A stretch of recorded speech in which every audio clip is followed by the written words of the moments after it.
వెంబడించవద్దు, యెహోవాను వెంబడించాలి. యెహోవాను విడిచి వేరొకరిని అనుసరించు వారికి శ్రమలు విస్తరించును అని దేవుని వాక్యం తెలియజేస్తూ ఉంది. ప్రియమైన సహోదరి సహోదరులారా, యేసయ్యను వెంబడించాలి, దేవుని మందిరానికి రావాలి, పరిచర్య చేయాలి. ఒక్కడు రాల మందిరానికి, సేవకుడు వచ్చి ఆయనే ఈరోజు పరిచర్య చేసేవాళ్ళు ఎవరు లేరులేండి.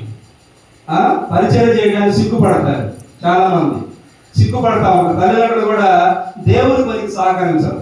అమ్మా నేను స్నేహితులతో ఊరికి వెళ్తున్నానమ్మా అంటే, మా పలానా చోట డబ్బులు పెట్టి తీసుకోలేడు అని ఎంకరేజ్ చేస్తారు, కానీ దేవుని మందిరానికి పంపించడానికి ఇష్టపడరు.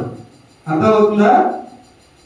దేవుని మందిరానికి పంపించడానికి ఇష్టపడరు.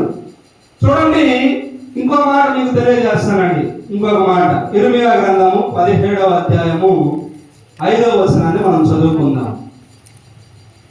ఇర్మీయా గ్రంథము 17 ఇర్మీయా గ్రంథము 17వ అధ్యాయము 5వ వచనాన్ని చదువుకుందాం. యెహోవా ఇలాగు సెలవిచ్చుచున్నాడు, యెహోవా ఈలాగు సెలవిచ్చుచున్నాడు, నరులను ఆశ్రయించి శరీరులను ఆధారముగా చేసుకొనుచు తన హృదయమును యెహోవా మీద నుండి తొలగించుకొనివాడు శాపగ్రస్తుడు. హల్లెలూయా. అందరూ దేవుని స్తోత్రం చేద్దామా? అర్థమైందండి వాక్యం. నేను బైబిల్ చదువుతూ ఉన్నప్పుడు, ఈ వాక్యాన్ని చదువుతున్నప్పుడు నాకు చాలా ఆశ్చర్యం వేసింది. యెహోవా ఇలాగు సెలవిస్తున్నాడు, నరులను ఆశ్రయించి, అంటే మనుష్యులను ఆశ్రయించి, శరీరదారులను కనగా ఆధారంగా చేసుకొని. అర్థమవుతుందా? శరీరదారులు, ఒక మనిషి ఇంకొక మనిషిని ఆధారం చేసుకొని, ఒక బలవంతుల్లో, ఒక డబ్బు కలిగిన వాడిలో, పరుగుబడి ఉన్నవాడిని వాడిని ఆధారం చేసుకొని తన హృదయమును యెహోవా మీద నుండి తొలగించుకుంటున్నారు చాలా మంది. అర్థమవుతుందా? మనుషులను ఆధారం చేసుకుంటున్నారు, శరీరదారులను ఆధారం చేసుకొని తన మనస్సును దేవుని యొద్ద నుండి తొలగించుకొని శరీరదారులను వెంబడిస్తున్నారు. శరీరదారుల మీద ఆధారపడుతున్నారు చాలా మంది.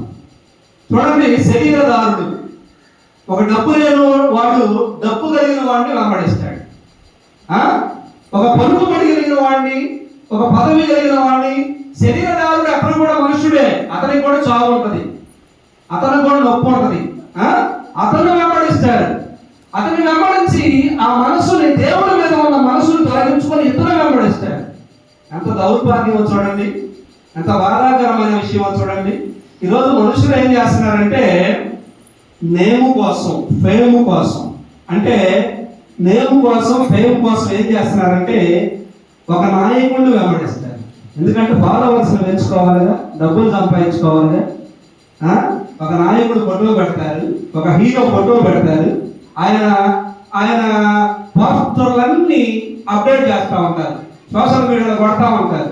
వీటికి ఫాలోవర్లు పెరిగిపోతూ ఉంటారు, ఏదో డబ్బులు వస్తాయని ఒక ఆశ. శరీరదారులను ఆధారంగా చేసుకొని దేవుని మీద మనస్సును తీసేసుకొని వారిని వెంబడిస్తున్నాము. అంత దౌర్భాగ్యమైన సంగతి. కొంతమంది ఈ మధ్య రీల్స్ వచ్చినాయి, రీల్స్. ఇప్పుడు అందరి హీరోలే.